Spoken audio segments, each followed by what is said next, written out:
First Take. What's up, everybody? Stephen A. Smith, Max Kellerman. What's up? Molly Karam. What's up, Ma? How you Pretty doing? excited for today's show. Everything all right? I don't know about you guys. How are you guys feeling today? Feeling good? Yeah, except I'm thinking about something that's going to happen later in the show, and the thought of you gloating about it does not sit well. But, yeah. I think I know what you're talking about. You're miserable about that. I'm miserable about how we have to start the show. And that Well, makes I'm me happy, and I'm full of positive energy, so that makes one of us with these angry New Yorkers. Coming up on today's show, these guys will give their top 5 quarterbacks in the NFL right now, and you do not want to miss their list a little bit later in the show. We'll get into it, but you know where we're starting.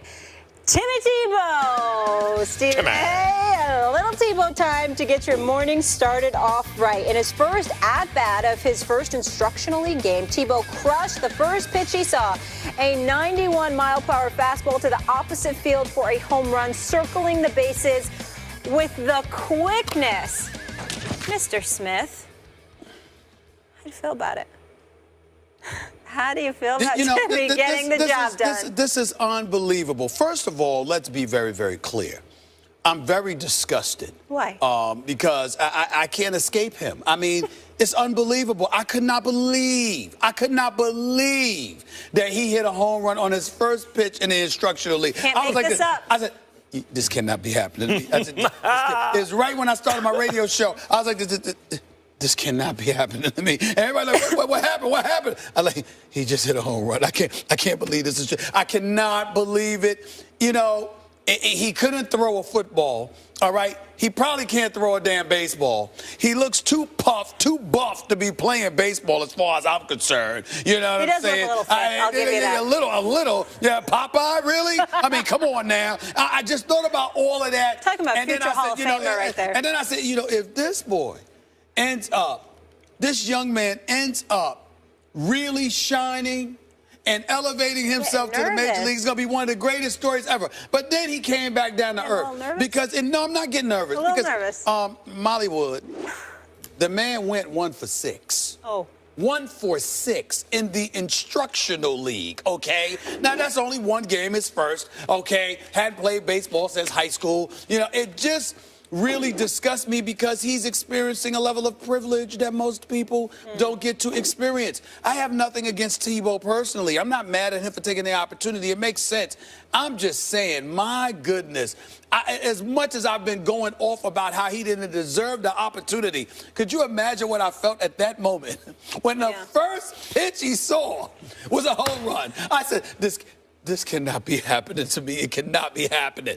But then he came back down to earth, so I'm okay now. What has happened to my life that when I got the news, I read it on Twitter first, the first thing I thought about was Stephen A. Smith. That's going to keep What has happened to my life that you are the first image? His smiling face is the first image that flashed through my mind. I would say that I do have that kind of effect. Apparently. It's all right. It's all right. Now, gosh.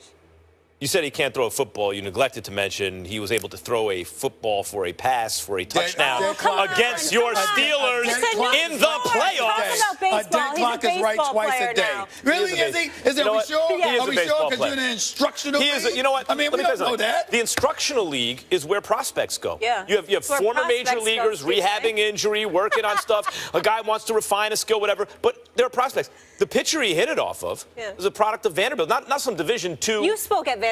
You're familiar not with some Division II team. That's my second institution, my second home. First pitch was a 90-plus mile an hour fastball. It's not like a guy who's never played since high school is a great enough athlete that he can take a 90-plus mile an hour fastball. Let me tell you my favorite stuff. Here's chronologically 1, 2, 3. He comes up to the plate. There you see it. His first pitch that he sees, by the way, you notice that the pitcher is a lefty. We actually have highlights of that. That's a lefty-lefty matchup. That's difficult against a prospect. And the first pitch he sees, he hits for a home run. That wasn't even the best part. It was the other way. He didn't try to pull that ball. He took it the other way for a home run. That's not the best part. You know what the best part was? He busted it out of the box. He busted it out of the box. So you mean to tell me you haven't played baseball since high school? You go to the instructional league where you face other prospects. It's like you're a prospect. Where you face prospects. you're a lefty. The first pitch you see is from a left-handed prospect. It's an over 90-mile-an-hour fastball, outside part of the plate, lefty. Your first swing, you take it the other way for a home run and bust it out of the box? And you want to dwell on the fact that he's 1 for 6? Yeah, don't let the facts get in the way of a good story, Stephen A. I'm sorry, was 1 for 6 not a fact? I think it is. You know what? I'm going to leave this alone because I don't even want to talk about this no more. I'm so disgusted that this is even a subject. I will say this, though. He's got a great agent. He's got a great agent. He's got a lot of athletic ability. Let me tell you something. He's got a great agent because I cannot believe he got this opportunity. Yeah. It just amazes me. That's the problem. No, see, Molly, that's the problem. He didn't want him to have the opportunity. Then he hits a home run. Yeah. So now what can you say? Is it a wasted opportunity? Is it an opportunity for nothing? 1 for 6. Excuse me, before we go to break, what does your boy Jeff always say? Life isn't fair. Please say the quote, your favorite quote. Fair is a place where they judge pigs. Thank you. Does not exist. Thank you. We have another subject to get to. Let's move on. That was some pig. That's an award-winning pig. Can we move on? Yes. Can we move on, please? Let's move on to Tim's former sport, pro football. We have more information on Dez Bryant's injury. An MRI finally taken Wednesday revealed Bryant suffered a hairline fracture. I don't know how to pronounce this, of the right tibial plateau, I think it is, which is part of the knee joint at the top of the tibia.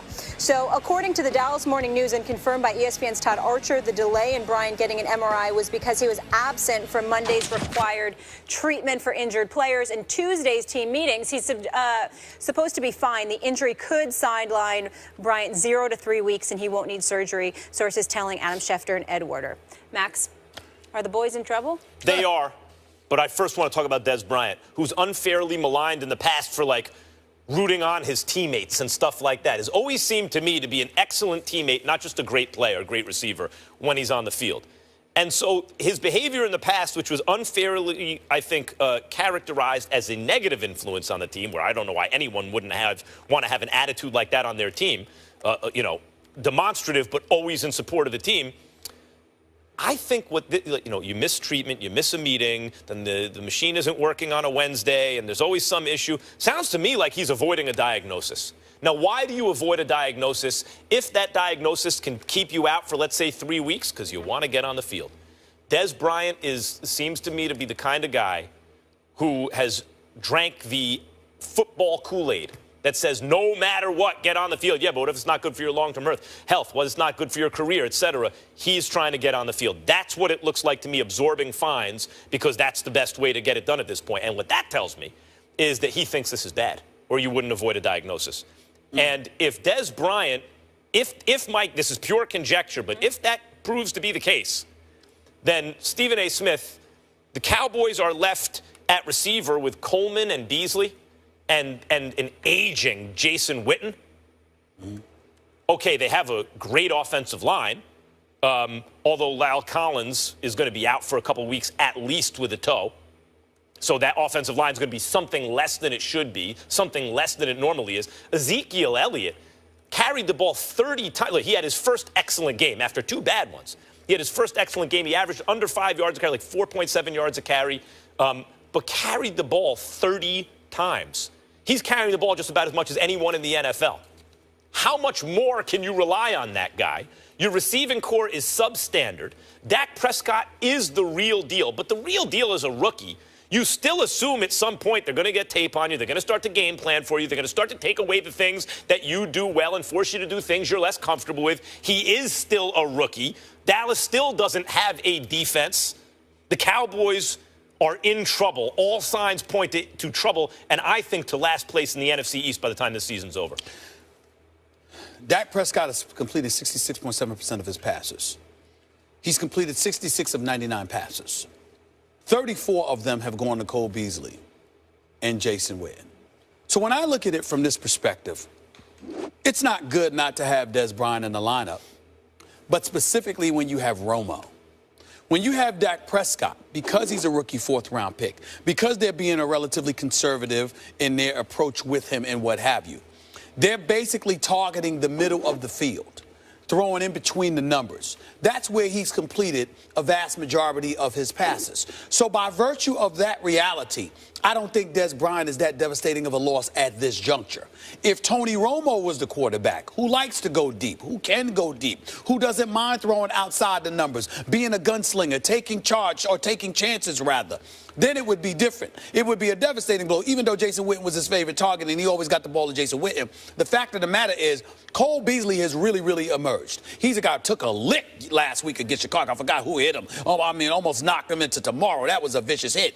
But he's tough as nails. He doesn't mind catching balls in the middle of the field. Him with Jason Witten, and to a lesser degree Terrence Williams, and his willingness, along with various other targets that they've utilized, they're throwing the ball in the middle of the field. And because they're not going outside the numbers, which is where Des can go up in solo coverage, or even when he's not open, he's still open because he's Des Bryant and he can find a way to make things happen. If Tony Romo were your quarterback, then you have a bigger concern because you know what Tony Romo likes to do, what he wants to do, what he's prone to do. But with Dak Prescott following the game plan, being used in a conservative manner, not taking too many chances, throwing the ball in the middle of the field, short yardage situations, not to mention the fact that he's handing the ball off to Ezekiel Elliott or Alfred Morris while only getting sacked a few times, okay? If you look at it from that perspective, Des Bryant is not that big of a loss yet. Now, if you want to say he's a loss, you could say it from this perspective. He's a decoy. Because having him on the field 100% healthy forces you to spread your defense a little bit wider because you have to pay attention to him, monitor him, and you can't take for granted that you can leave him in single coverage and he's not going to go up there and get the football. So as a result, you can compromise yourself in that regard. But outside of that, that's the only argument you can make as far as I'm concerned to speak to Des Bryant's value right now. He's only had 11 receptions in the first 3 games. 11 receptions. He hasn't been that big of a factor because Tony Romo is not there yet. And I look at it from the standpoint, if you're Dak Prescott, you're going to miss him because there's always value in Des Bryant. But you're certainly not going to miss him as much as you would have, as much as Tony Romo would have missed him. Here's the problem with what you're saying. Yeah.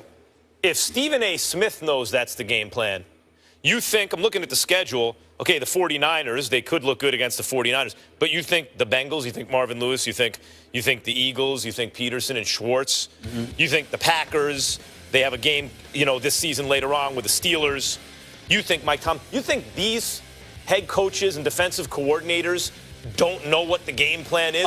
And you mentioned Des Bryant as a decoy. You mentioned the fact that Des Bryant just being on the field poses a threat that maybe enables you to do some of the things you want to do. But now Des Bryant, if in fact he's not on the field, at least in those 3 weeks coming up, so you do have the Bengals and the Packers. Got it. If Des is not on the field and these coaches start to get tape and start to understand